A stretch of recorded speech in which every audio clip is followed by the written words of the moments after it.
नमस्कार, सलाम और जूले। मैं हूं सोनम वांगचुक लद्दाख से।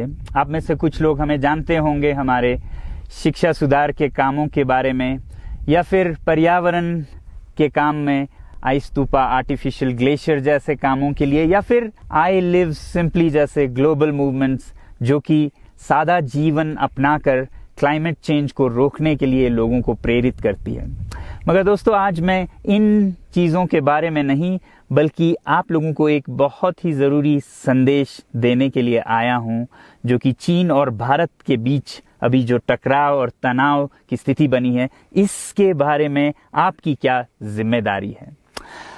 मैं लद्दाख में हूं और आप देख रहे हैं सिंधु नदी को बहते हुए यहाँ, और वो जो पहाड़ियाँ हैं उनके पीछे नुब्रा और चांगतांग के वो इलाके हैं जहाँ पर ये तनाव बढ़ता जा रहा है। हजारों सैनिक वहां ले जाए जा चुके हैं। सुनने में आया है चीनी वायुसेना के जहाज भी वहां तैनात किए गए हैं, और एक घंटे पहले भारतीय वायुसेना के जहाज भी मेरे ऊपर मंडरा रहे थे।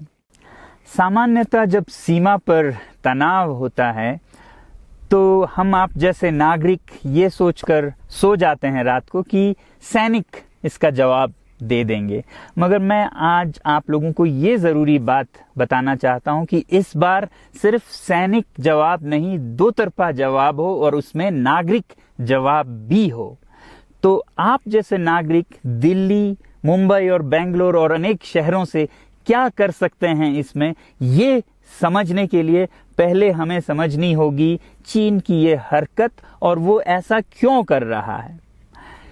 आपने देखा होगा कि ये सिर्फ भारत के साथ नहीं हो रहा है, बल्कि पिछले कई हफ्तों से चीन ये दक्षिण चीनी सागर में वियतनाम, ताइवान और अब हांगकांग के साथ भी छेड़खानी कर रहा है। और मेरा ये विश्लेषण है कि वो ये सब किसी देश के साथ दुश्मनी के वजह से ज्यादा अपने अंदर की समस्याओं को सुलझाने के लिए कर रहा है।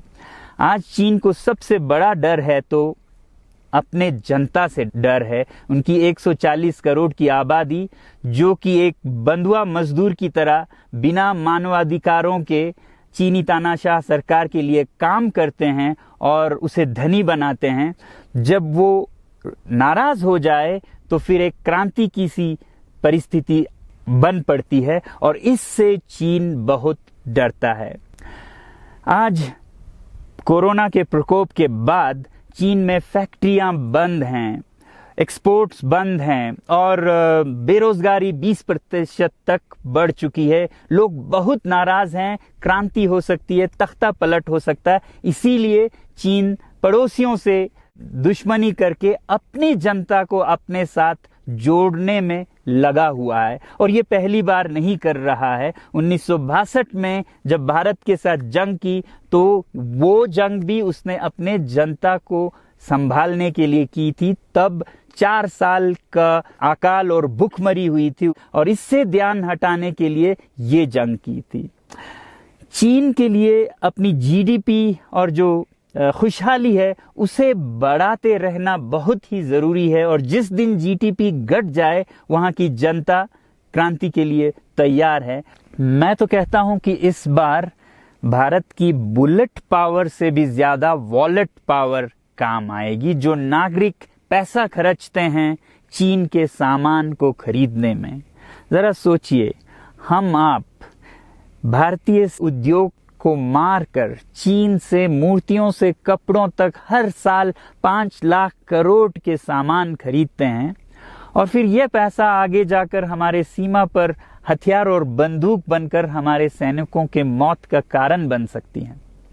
तो इसलिए अगर हमारे देश के 130 करोड़ लोग और 3 करोड़ जो भारतीय बाहर के देशों में हैं, सब मिलकर भारत में और बल्कि दुनिया भर में एक boycott made in China movement या अभियान शुरू करते हैं, तो आज दुनिया भर में चीन के प्रति रोष है।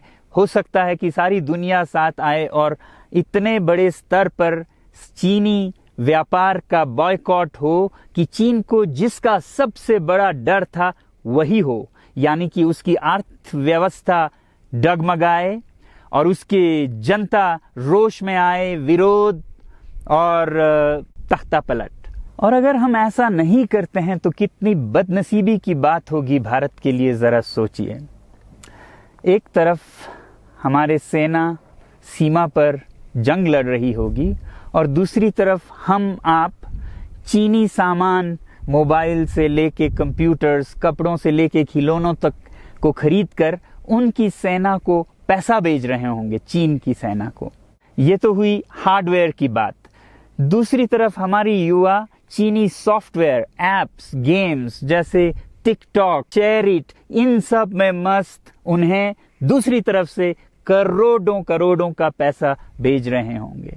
तो इसलिए बहुत ज़रूरी है कि हम एक नागरिक जवाब ज़रूर दें और इसे एक अभियान बनाएं, ग्लोबल मूवमेंट की तरह। ये बॉयकॉट मेड इन चाइना का जो अभियान है वो भारत के लिए भी एक वरदान साबित होगी। जैसा कि हमारे प्रधानमंत्री ने एक विजन हमें दिया था स्वावलंबन का, सेल्फ रिलायंस, वो तब हो सकता है जब हमारे अपने उद्योग फलें फूलें।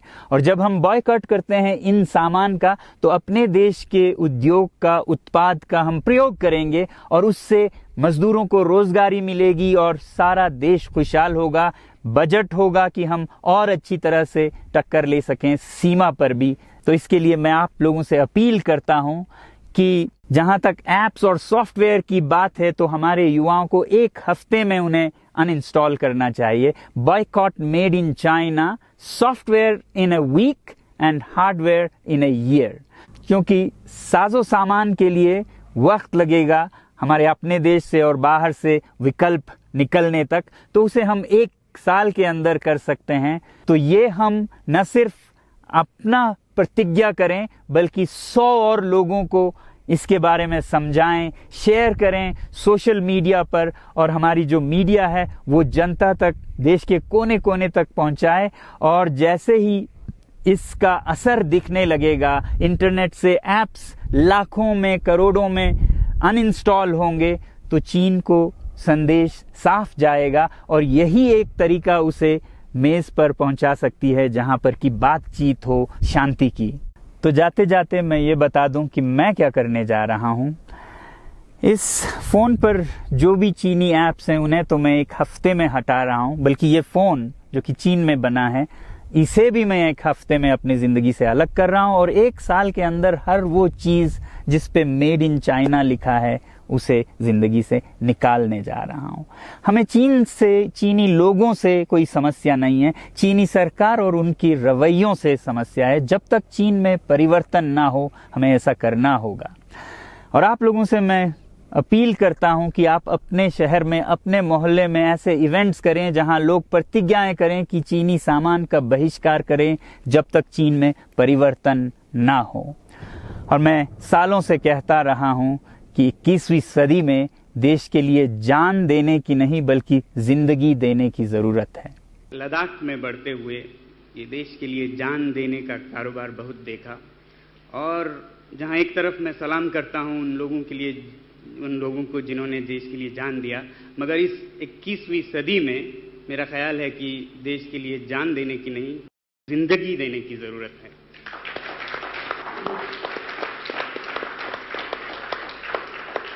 तो आप भी निभाइएगा अपना रोल। जय हिंद।